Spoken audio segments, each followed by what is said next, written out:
to ask you both some really interesting questions. Probably you've never heard of before, okay? Some new ones. So, well, you know, you've been through millions of interviews. Millions. This is your last season. Oh, that's a great shot. Oh! You guys got that? Your last Right-handed? season on the tour, last season of World Team Tennis.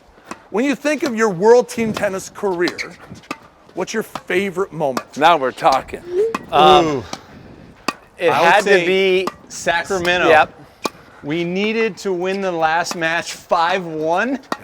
Come on. Who are you And playing? so our team was down 4, so we were down, and we won. What did we win? 5-0. We won 5-0 and went out chest Against bumping. Fritz and Clausen, Raven Clausen. Yeah, he was tough. Tough team. And my dad has historically given us a tough time. He's always coached Sacramento, and he just bury us every year. Yeah. So he had the family bragging rights. But this one, we killed it. Won for the team, Yeah. and then went across the street to a bar, and our band played, and we rocked until like 3 in the morning. And it was a night to remember. Epic. Okay, now, there's always the question. Athletes want to be rock stars want to be athletes. You do both.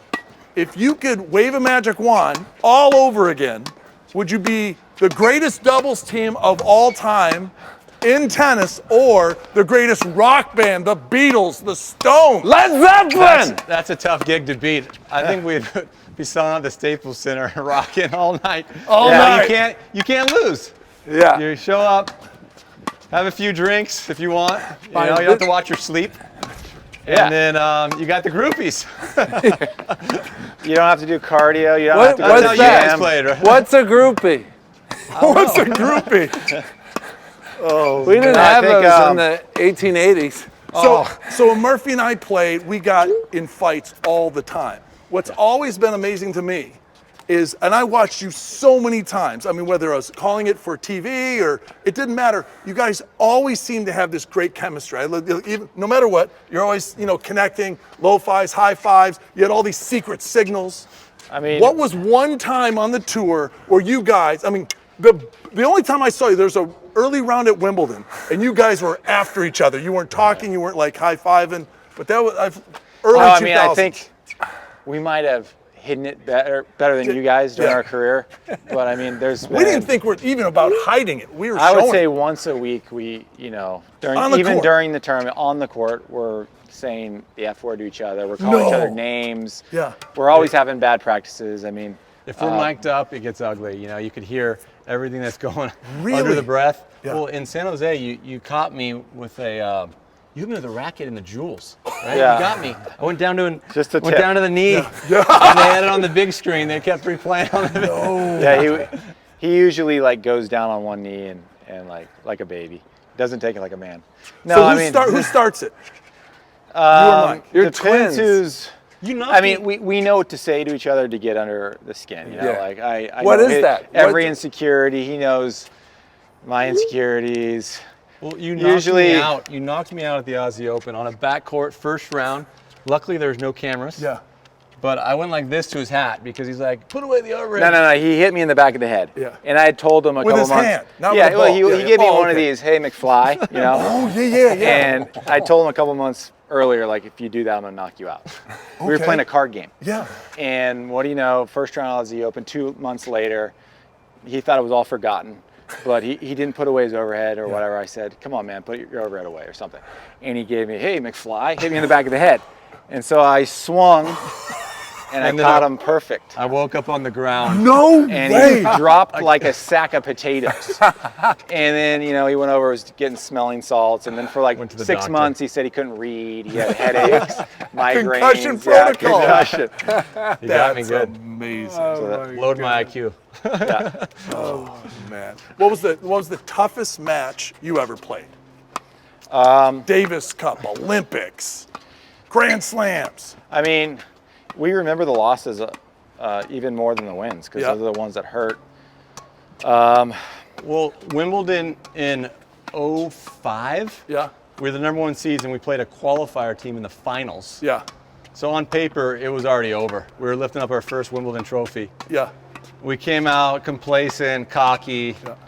and just played a crappy match. Played safe. I mean, we were the heavy favorites, so we thought we could just go out there and cruise and get the trophy. And the other guys played loose and played to win. And we didn't have a coach at the time, which made it a little bit more tough because after the match we were, at each other's throats. Usually a coach can come in between us and deflect some of that stuff, but it was intense. It was a long flight home. Yep.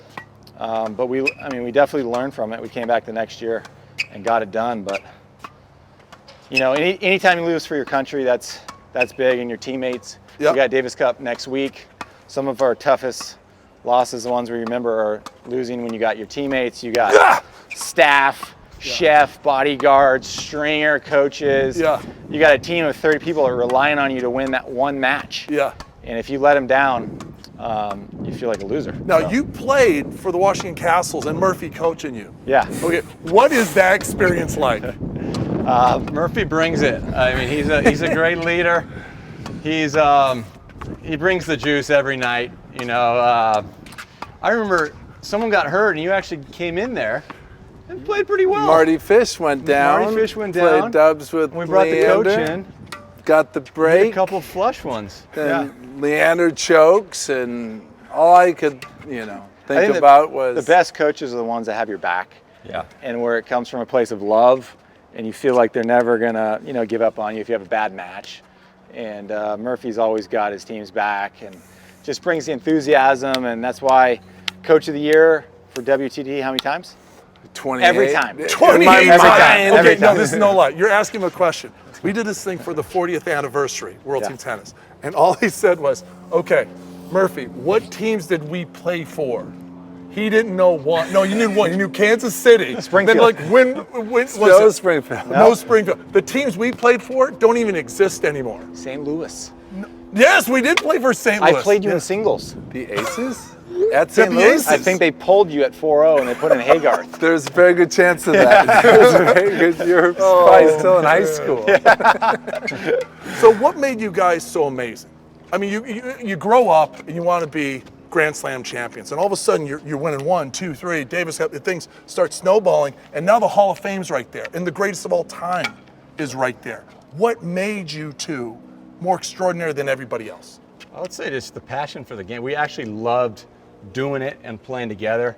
We had idols like you guys, Well, you would have won more Grand Slams then. But we love just getting out on the practice court. We've always been working on doubles when guys basically focus their whole lives on single. We started working on doubles from age 6, Yeah. So we had all the skills, the hands, biggest server in the game for a lot of years, big lefty. I make a few returns, so we complement our games pretty well. And we're pretty good friends.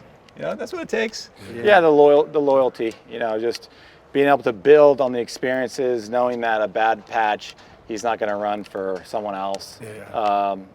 Just like you guys. I mean, the you same thing. had the loyalty. It doesn't matter how low it Commitment. would get. We've had some really tough times, 2 months, 3 months where, it's tough to win matches. But you just get through that and it makes you stronger. And we just, our experience kind of snowballed as we got older. We got better. I would say, what's the inflection point from you guys being a couple of dudes on the tour to, was there a point? Because we started playing you when you're in juniors, and then you're starting your tour stuff after 2 years at Stanford. What was the inflection point? What was the difference maker? I mean, I think our second serves coming out on the tour were weak. So we needed to beef that up. We need to get stronger. And I think it's at just some stage when you win, you get that confidence that you have the formula. When we won the French in 2003, we just said, okay, whatever we're doing is working. So you have confidence to just run, and then we started having better practices. You're happier when you win, So I don't know, just confidence carried us for many years. Yeah, you figure out what works for you on the tour, the formula. And once we won the French Open, in 2003, it felt like that was just a huge monkey off the back. Let me get this B. Okay. Yeah, get that B. That's good luck. That is good luck. Yeah, and then we started playing Davis Cup. We felt like we achieved a lot and took a lot of pressure off. And once you start swinging free.